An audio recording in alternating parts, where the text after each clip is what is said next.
Assalamualaikum warahmatullahi wabarakatuh. Saudara-saudara mahasiswa, kali ini kita akan mempelajari apa yang disebut sebagai variabel penelitian di dalam metodologi penelitian. Yang pertama, kita harus tahu dulu apa pengertian atau apa yang dimaksud sebagai variabel penelitian. Secara sederhana, saya ingin langsung saja ke hal-hal yang simpel supaya saudara-saudara lebih gampang untuk memahaminya. Jadi yang dimaksud variabel penelitian itu saya pakai ini ya. Apapun yang mempunyai variasi nilai. Jadi saya ulang, variabel penelitian itu apapun yang mempunyai variasi nilai. Jadi kata-kata variabel pun berasal dari kata variasi nilai itu. Ya, jadi yang mempunyai variasi. Nah, yang mempunyai variasi itu adalah atribut-atribut objek penelitian. Jadi atribut itu lambang ya, lambang dari penelitian. Nah, itu yang mempunyai variasi yang mana. Nanti kita pelajari lebih jauh ya, supaya pemahaman kita menjadi lebih mendalam. Jadi tadi sudah dikatakan variabel penelitian itu adalah saya mau ambil ini saja tadi definisi yang mempunyai variasi. Yang mempunyai variasi apa saja ya yang ditetapkan oleh peneliti. Ya, jadi makanya ini adalah hak prerogatifnya peneliti untuk menentukan apa yang akan diteliti. Nah, apa yang akan diteliti itu tentu akan mempunyai variasi-variasi ini. Itulah yang kemudian yang ditetapkan oleh peneliti itu sebagai variabel penelitian.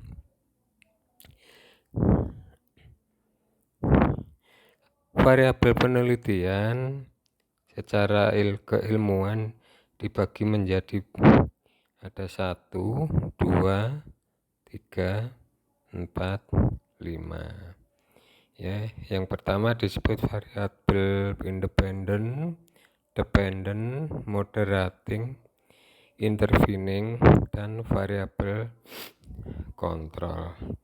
Di antara kelima pengelompokan variabel ini dilihat dari fungsinya, kita paling sering tuh ini ya, nanti bekerjanya itu dengan variabel dependent dan variabel independen. Nah, mari kita lihat penjelasannya secara detail satu persatu apa yang dimaksud dengan variabel. Pertama, variabel independen. Independen itu artinya bebas. Tadi ada kata independen dan dependen. Kalau independen bebas berarti dependen tidak bebas. Berarti yang dependen nanti bergantung, dia tidak bebas. Nah, ini penjelasannya.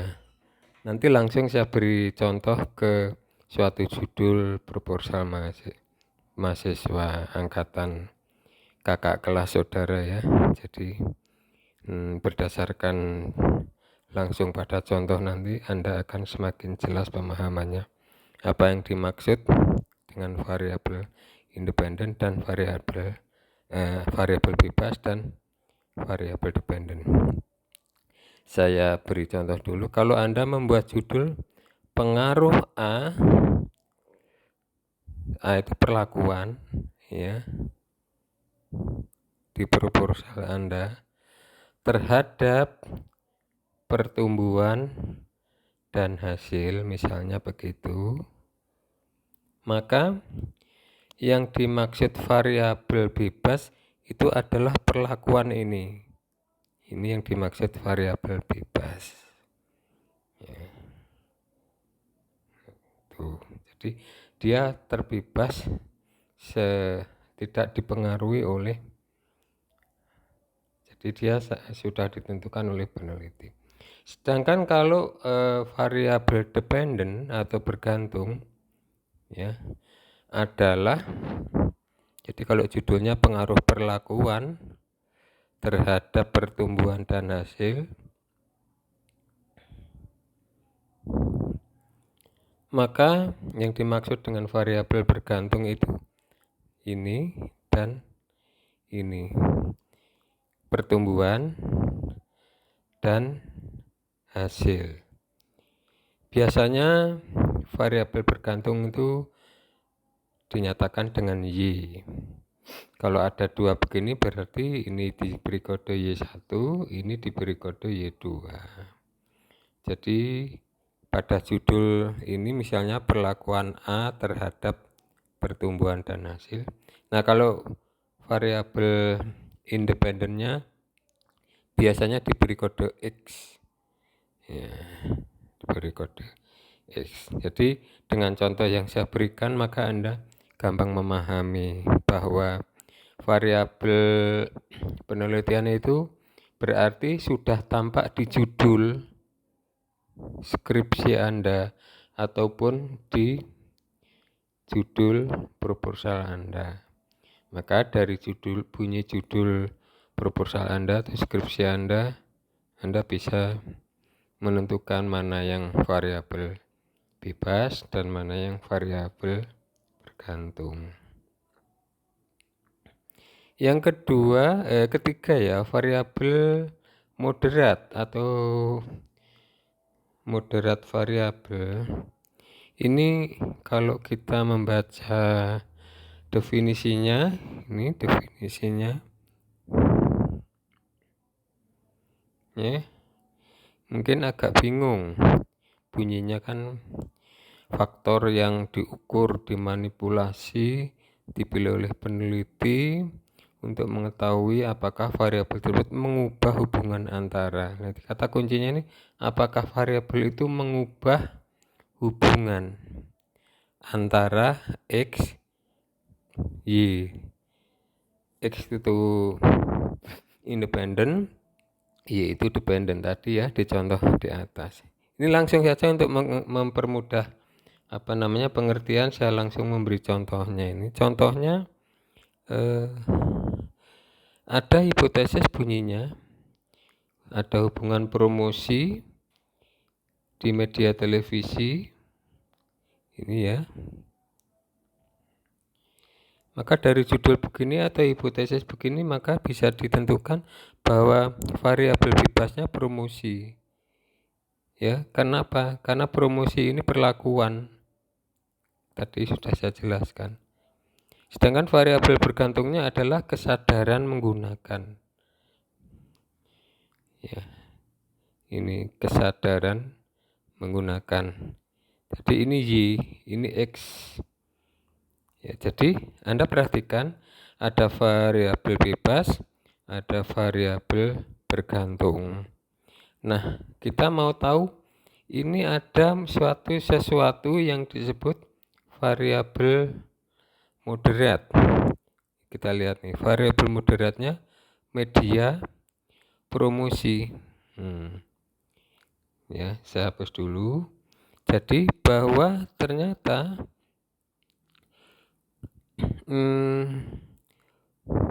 promosi itu tadi perlakuan,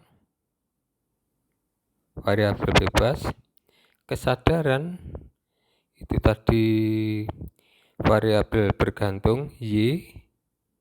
Nah, tetapi di sini dia peneliti khusus di media televisi. Nah, berarti promosi ini diperjelas khusus di media televisi. Jadi di media televisi inilah yang dimaksud sebagai variabel moderat.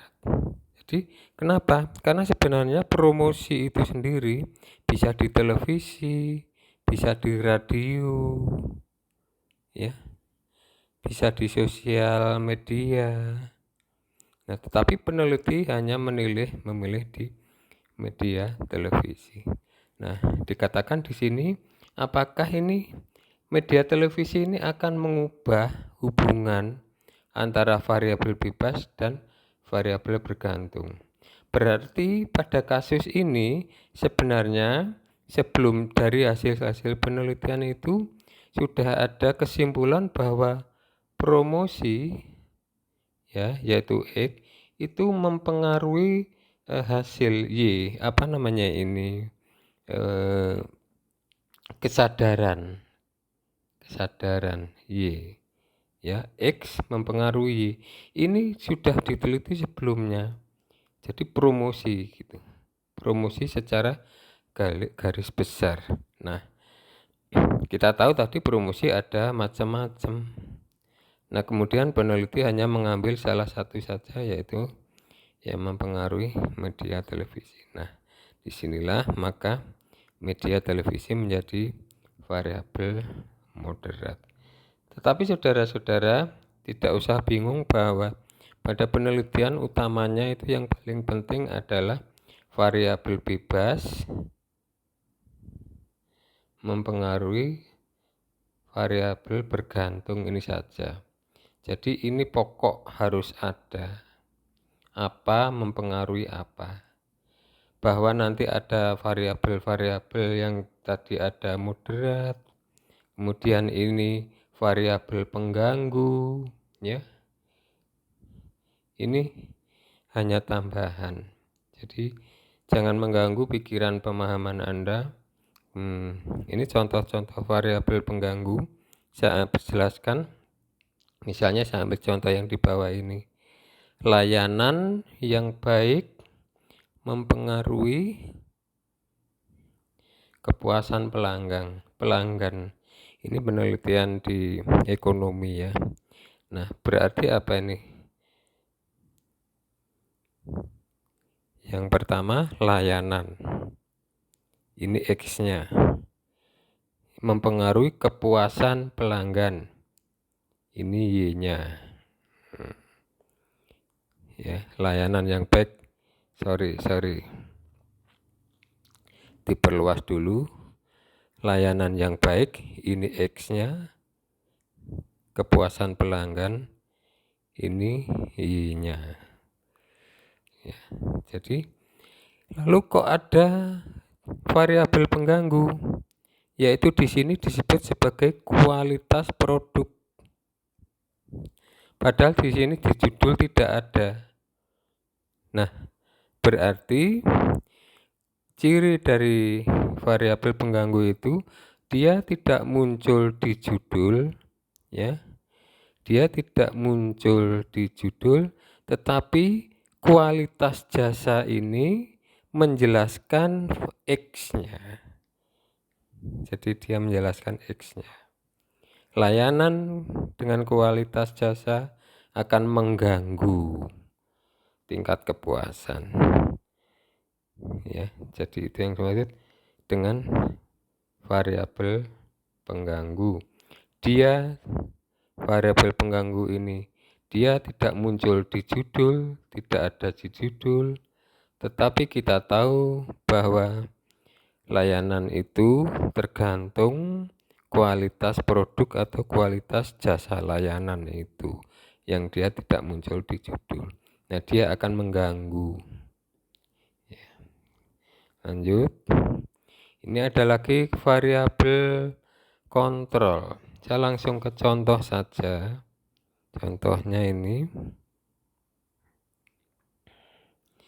dikatakan di sini ada pengaruh kontras warna, ya. Jadi kontras warna di judul ada kontras warna. Ini X, ya, X. Kemudian Y-nya keputusan pembeli. Y-nya di judul juga ada. ini Y. Nah, sekali lagi harus ada X mempengaruhi Y, ya, bahwa nanti ada variabel kontrol, variabel pengganggu, dan lain sebagainya tadi. Itu hanya tambahan. Nah, sekarang variabel kontrol, kita sedang membahas variabel kontrol wanita. Nah, di sini muncul wanita. Jadi Anda akan bisa memahami setelah membaca berkali-kali apa bedanya variabel kontrol, kemudian tadi variabel pengganggu, dan kemudian tadi variabel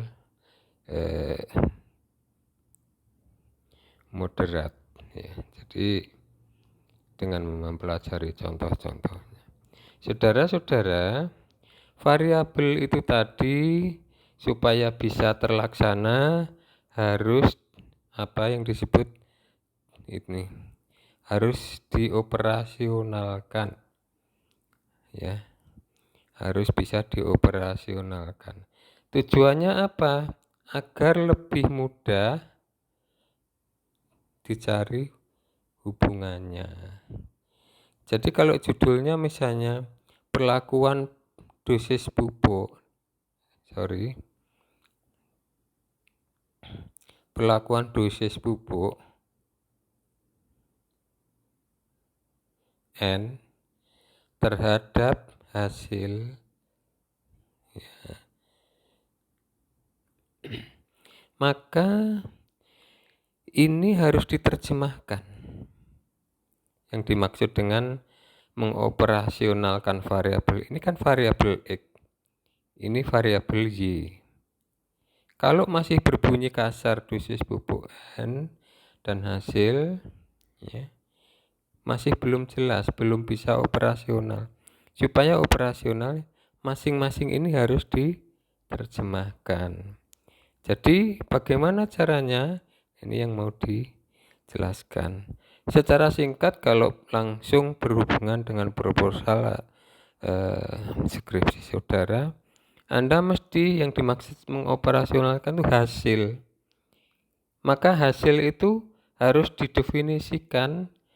Ini definisi. Apa yang dimaksud dengan hasil? Hasil adalah bla bla bla bla. Sebab begini, misalnya Anda meneliti jagung, ya. Kemudian muncul judul dosis pupuk N terhadap hasil jagung. Nah, kadang salah sekarang ini zaman berubah. Kalau dulu jagung itu diambil butiran jagungnya.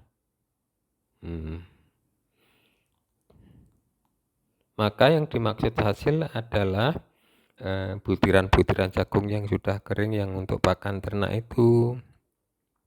Tapi sekarang jagung itu ada yang dipanen sebagai sayur. Maka yang disebut hasil adalah bukan jagung yang butiran, tapi jagung yang masih janten. Kalau orang Jawa Timur menyebutnya janten untuk sayur itu. Nah, ini harus didefinisikan. Yang kamu sebut dengan hasil apa gitu. Jadi variabel Y-nya didefinisikan gitu. Nah, hasil ini terdiri dari apa saja? Makanya di dalam parameter yang kamu amati, ya, untuk hasil jagung itu bisa bobotnya ditimbangkan, bisa jumlah tongkol. Ini kan hasil. Jadi harus diterjemahkan, harus didefinisikan, ini yang dimaksud supaya operasional. Jadi itu yang dimaksud. Apakah ini kan hasil itu variabel dependen, ya, bergantung. Kalau independen, Pak, apa juga harus dioperasionalkan? Independen kan ini X. Iya, harus dioperasionalkan. Ya, apa yang kamu maksud dengan dosis? Didefinisikan. Ya, pupuknya N pakai apa? Urea, apa pupuk dan lain sebagainya, berupa padat atau cair misalnya begitu. Itu harus sekali lagi didefinisikan. Tuh, jadi saya ulang, variabel itu supaya kamu bisa melaksanakan di lapangan, ya, harus didefinisikan. Nah, ini manfaatnya dari mengoperasionalkan variabel. Pertama, mengidentifikasi kriteria yang dapat diobservasi, ya. Jadi kalau judulmu pengaruh bla bla bla terhadap pertumbuhan dan hasil, ya kan tadi. Nah, ini diidentifikasi pertumbuhan itu parameternya apa saja, 1, 2, 3, 4 ini. Ya kan? Harus didahului dengan definisi pertumbuhan itu apa. Tumbuh kan dari kecil ke besar, dari sedikit ke banyak, dari ringan ke berat, dan seterusnya. Nah, makanya parameter-parameternya yang diukur itu nanti semuanya ini mewakili pertumbuhan. Jadi mengidentifikasi apa yang dapat diobservasi. Kemudian menunjukkan bahwa suatu konsep atau objek mungkin mempunyai lebih dari satu definisi. Kadang-kadang suatu definisi itu punya lebih dari satu. Ya, yang dimaksud pupuk apa harus dijelaskan. Jangan-jangan yang dimaksud pupuk itu beda antara orang satu dengan orang yang lainnya. Itulah jadi untuk menghindari kemungkinan adanya lebih dari satu definisi operasional. Oke, saya lanjut. Ini tentang definisi operasionalnya. Sebenarnya sudah saya jelaskan melalui contoh-contoh di atas ya. Jadi definisi operasionalnya itu yang ini. Saya langsung ke sini. Ini dapat diuji. Dapat diuji itu apa? Kalau di dalam skripsimu ya tadi parameter-parameter yang diamati itu. Itu nanti kan diuji.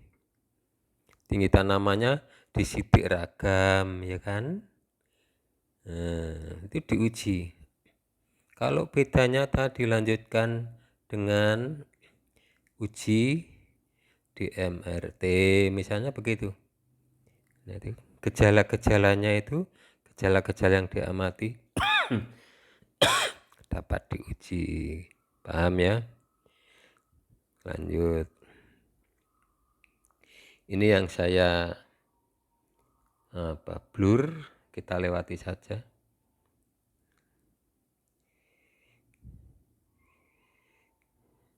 Nah, ini penting sedikit ini ya. Nomor 1, kemudian nomor 2, apa yang penting dalam menyusun definisi sebaiknya dapat mengidentifikasi seperangkat kriteria yang unik. Saya tegaskan ini yang unik. Unik itu untuk menspesifikasikan tujuan penelitian Anda.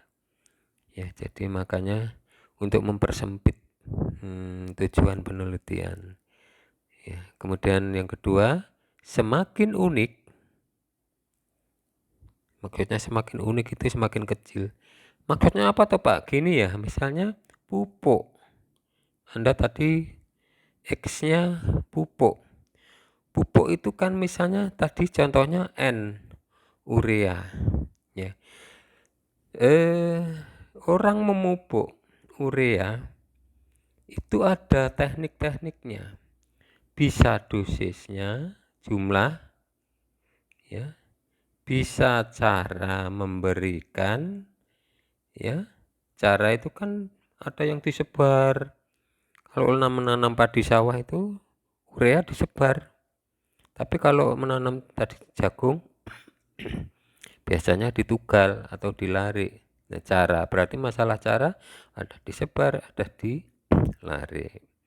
Ada yang mau diberikan berapa kali. Memberikannya pupuk urea itu biasanya untuk padi ya diberikan 3 kali atau 2 kali atau 1 kali. Nah, kapan? Nah, ada yang kapan atau saat. Nah, jadi ini saya ulang. X-nya pupuk N maka Anda harus mempersempit yang disebut di sini unik. Yang disebut di sini unik adalah maksudnya mempersempit arah penelitian. Nah, misalnya mempersempitnya dengan dosis, maka perlakuannya nanti tidak diberi 1, 2 gitu kan per hektar. Nah, gitu. Artinya kalau peneliti sudah memilih dosis, maka dia tidak membicarakan atau tidak meneliti cara dan lain-lain. Sehingga skripsi atau proposal Anda itu fokus ngomongnya itu hanya dosis melulu. Tidak ngomong cara, tidak ngomong diberikan berapa kali, tidak ngomong kapan diberikan, begitu. Itu yang dimaksud unik, ya, kriteria unik. Jadi di dalam menyusun definisi operasional variabel itu tadi yang dimaksud adalah seperti itu. Coba kalau misalnya Anda tidak membatasi penelitian pengaruh urea, maka orang tuh masih bertanya, ini nanti penelitiannya dosis apa cara apa saat pemberian, ya. Nah, karena tidak diunikkan tadi, uniknya tidak dinyatakan. Oke, ini contoh-contoh. Saya kira kita lewati saja. Masuk sekarang apa yang disebut sebagai paradigma penelitian. Definisi dari paradigma penelitian ini adalah ini. Ada beberapa kata kunci dari bunyi ini. Pola pikir yang menunjukkan hubungan antar variabel. Hubungan antar variabel. Ini tadi si contoh sudah saya jelaskan sebenarnya. Variabel itu ada variabel X, ada variabel Y. Variabel X itu adalah variabel independen, bebas. Y itu adalah variabel bergantung. Mengapa tuh disebut bergantung? Iya, Y itu hasilnya bergantung pada X-nya ini. Kalau dosis tadi, kalau dosis pupuk ureanya tinggi, maka Y-nya akan tinggi. Jadi Y-nya nilainya bergantung pada X, itu yang dimaksud, ya. Jadi saya ulang di sini, paradigma penelitian itu adalah suatu pola pikir untuk menunjukkan hubungan antar variabel yang akan diteliti. Nah, jenis dan jumlahnya berarti akan mempengaruhi ini.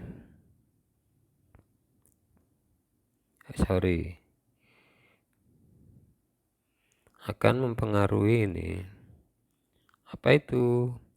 Rumusan masalah. Kita udah bicarakan, ya. Teori yang digunakan, bunyi hipotesisnya, kemudian teknik analisisnya. Rumit, ya? Iya. Jadi sebenarnya suatu proposal yang bagus itu ada benang merahnya. Di pendahuluan ada rumusan masalah, ya kan? Sudah diajari itu, sudah dibahas pada perkuliahan yang lalu. Di rumusan masalah akan mempengaruhi teori yang digunakan, mempengaruhi hipotesis, kemudian mempengaruhi teknik analisisnya. Nanti saya beri contoh. Ini untuk diketahui saja. Ini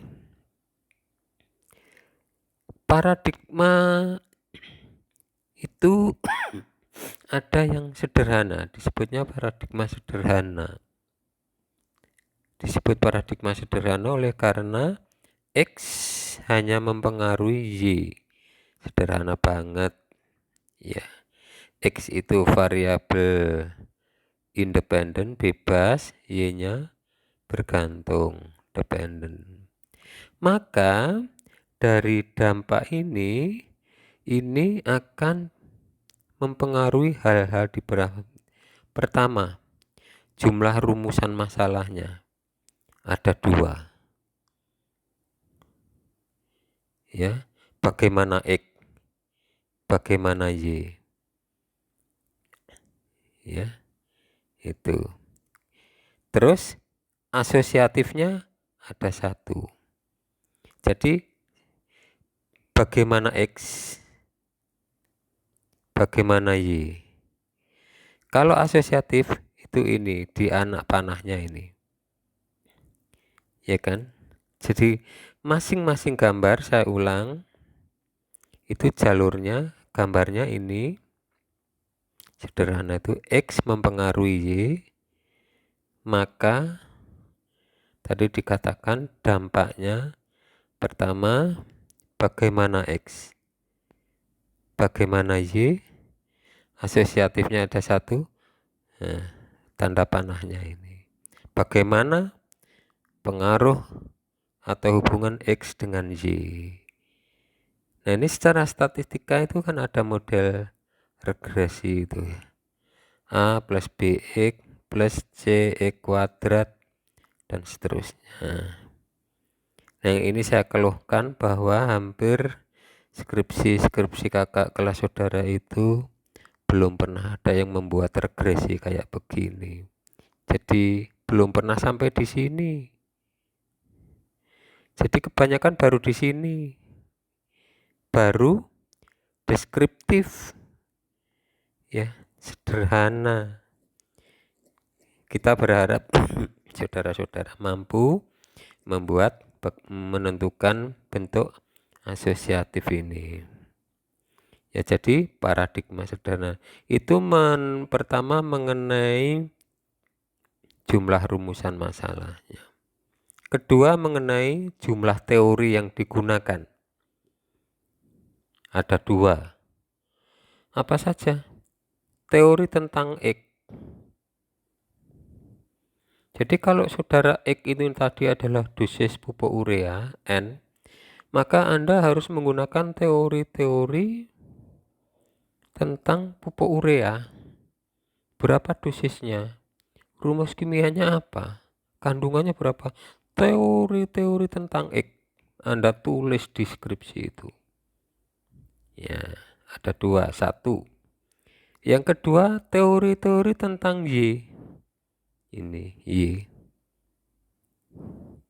Anda harus bercerita Y itu kan judulnya pengaruh dosis urea terhadap pertumbuhan dan hasil jagung.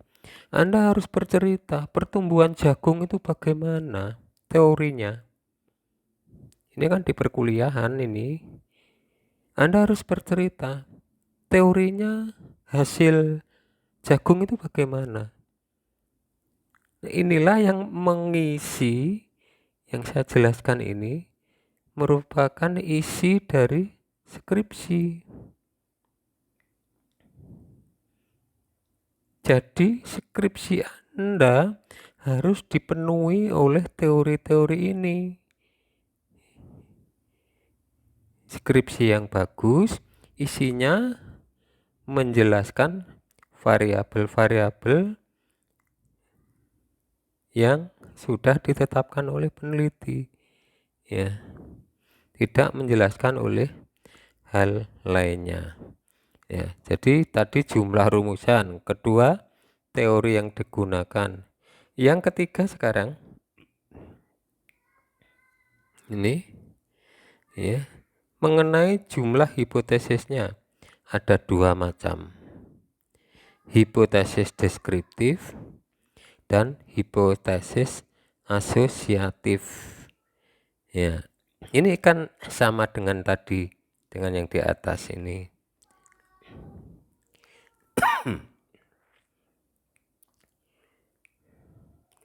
Nah, ini sama dengan yang ini. Deskriptifnya ada 2. Coretannya deskriptifnya dan asosiatif, ya kan. Nah, ini juga ada hubungannya ke ini jumlah hipotesisnya. Jumlah hipotesisnya ada 2, deskriptif dan asosiatif. Ya, jadi kalau Anda perhatikan jumlah hipotesisnya sama dengan yang di atas. Mendeskripsikan X, mendeskripsikan Y. Mendeskripsikan itu apa tuh? Menceritakan gitu ya. Jadi kalau misalnya pertumbuhan tinggi tanaman, kamu harus bercerita nanti, ceritakan berapa rata-rata tinggi tanamannya. Yang tertinggi berapa, yang terendah berapa. Nyondro, menyebut, mendeskripsi gitu. Y-nya, sorry ya, kalau tinggi tanaman Y, terbalik. Y-nya itu tadi yang sudah diceritakan. Kalau X-nya dosisnya berapa? Ya, jadi gitu, dicondro. Deskripsi itu nyondro. Kalau sama dengan orang, nyondro orang itu ya, misalnya Pak Har itu udah tua 60 tahun, 61, beruban rambutnya wis campur ireng karo putih.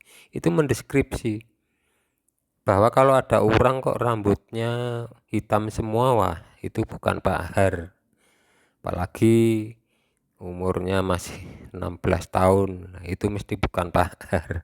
Itu yang dimaksud mendeskripsi. Jadi mendeskripsi itu nyondro.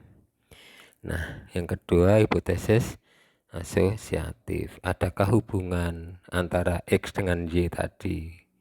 Adakah ini asosiatif? Adakah hubungan? Nah, hubungan ini bisa positif, ini bisa negatif, bisa positif, bisa negatif. Pak, hubungan positif itu gimana? Hubungan positif tuh gini. Kalau X-nya semakin besar, maka Y-nya ikut besar.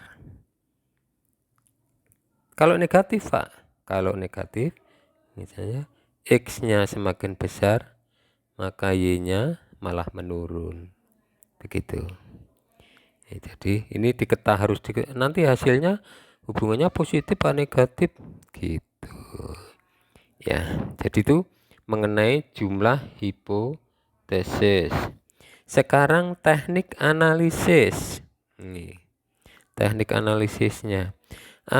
Saudara perhatikan, Pak Har mau menjelaskan. Kalau hipotesis Anda itu deskriptif, maka cukup uji T. Ya, cukup uji T. Rata-rata itu deskripsi kan tanya nyondro, rata-ratanya berapa, tertinggi berapa, beda dengan cukup uji T. Ya kan? Tapi kalau hipotesisnya sampai kepada asosiatif, bagaimana bentuk hubungannya? Yang tadi saya beri contoh korelasi misalnya plus A plus BX plus CX kuadrat dan seterusnya ya. Ini kan regresi ini. Maka ujinya ini sebenarnya harus pakai ini. Nah, ini yang tadi saya katakan, kakak-kakak kelas Anda, saudara itu belum pernah ada yang membuat model, padahal gampang sekali. Ya, kebanyakan baru bercerita di sini, tapi ini belum pernah ada karena ininya tidak pernah dibuat. Sayang sekali ya, datanya lengkap. Nah, seperti itu. Jadi akan jauh lebih menarik jika Anda bisa membuat suatu regresi korelasi. Oke. Nah, paradigma itu sini ada gambar X1, X ini X, ini X. Jadi X ada X1, X2, X3. Semuanya X. Berarti X ini adalah variabel bebas perlakuan. Nah, ya toh. Y variabel tergantung ya, hasil atau pertumbuhan Y. Nah, X-nya ada 3, variabelnya ada 3, disebut sebagai paradigma sederhana berurutan karena gambarnya urut kayak sepur. X1 mempengaruhi X2 dulu, baru X2 mempengaruhi X3 dulu, baru X3 mempengaruhi Y, mempengaruhi hasil misalnya. Tidak bisa X1 langsung mempengaruhi Y, tidak bisa. Jadi harus urut sepur begini. Kalau mau mempengaruhi Y harus lewat X3. Seperti itu. Paham ya? Jadi ini model begini harus disusun dulu oleh penelitian. Sebab apa? Ada model yang seperti di bawah ini. Nah, model yang seperti di bawah ini X-nya ada X1, X2. Berarti variabel bebasnya ada 2. Tapi gambarnya berbeda. Jadi gambar ini bisa saya gambar ya. X1 mempengaruhi X2, mempengaruhi mempengaruhi Y. Kalau seperti gambar di atas kan. Tetapi karena teorinya mengatakan bahwa untuk mempengaruhi X1 tidak harus lewat X2 tetapi bisa langsung X1, maka gambarnya begini.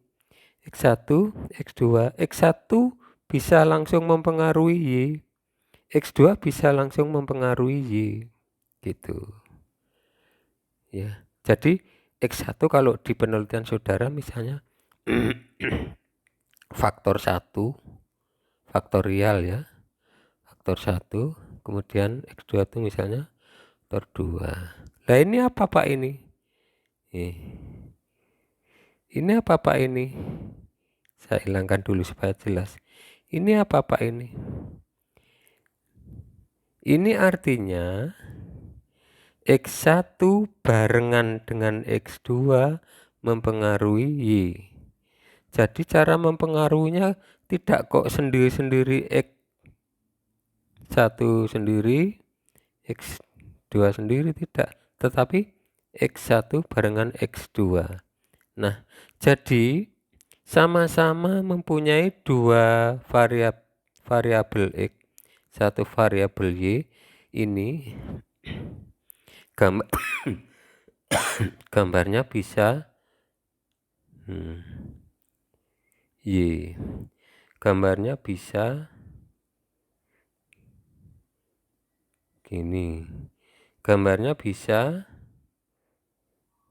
gini. Kalau ini itu gambar ini, kalau ini gambar yang ini. Lah, kapan Pak kita menggunakan yang model begini? Ini digambarnya berdasar apa Pak? Kok ada yang lurus kayak sepur gini, ya ini lurus kayak sepur, tapi ini ruwet kayak jaringan. Dasarnya apa Pak? Dasarnya teori. Maksudnya teori apa Pak? Kamu baca, tadi kan teorinya, kamu dalam kasus begini ada teori X1, ada teori X2. Teorinya dari mana Pak? Baca jurnal-jurnal dari kuliah-kuliah ini tadi ya, dikumpulin semua itu. Teori 1, teori 2, teori 3. Dari teori-teori yang kamu baca, apakah bisa X1 langsung mempengaruhi Y? Bisa. Oh, kalau gitu ini saya gambar. Apa bisa X2 langsung mempengaruhi? Bisa, kalau gitu saya gambar. Apakah ada interaksi atau kombinasi? Oh, kalau gitu ini saya gambar. Makanya gambarnya jadi begini. Ya, kalau nggak bisa, ya gambarnya ini hanya bisa lurus, maka gambarnya jadi lurus kayak ini. Itu yang menentukan teori. Ya, yang menentukan teori. Jadi saudara, yang demikian ini, yang gambar ini, biasanya ini adalah disebut faktorial, interaksi, adakah interaksinya?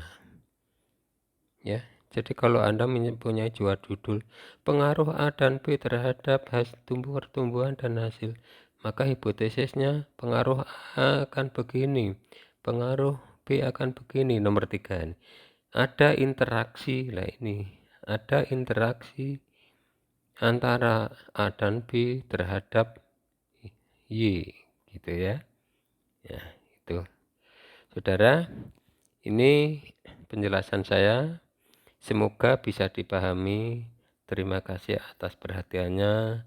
Saya akhiri. Wassalamualaikum warahmatullahi wabarakatuh.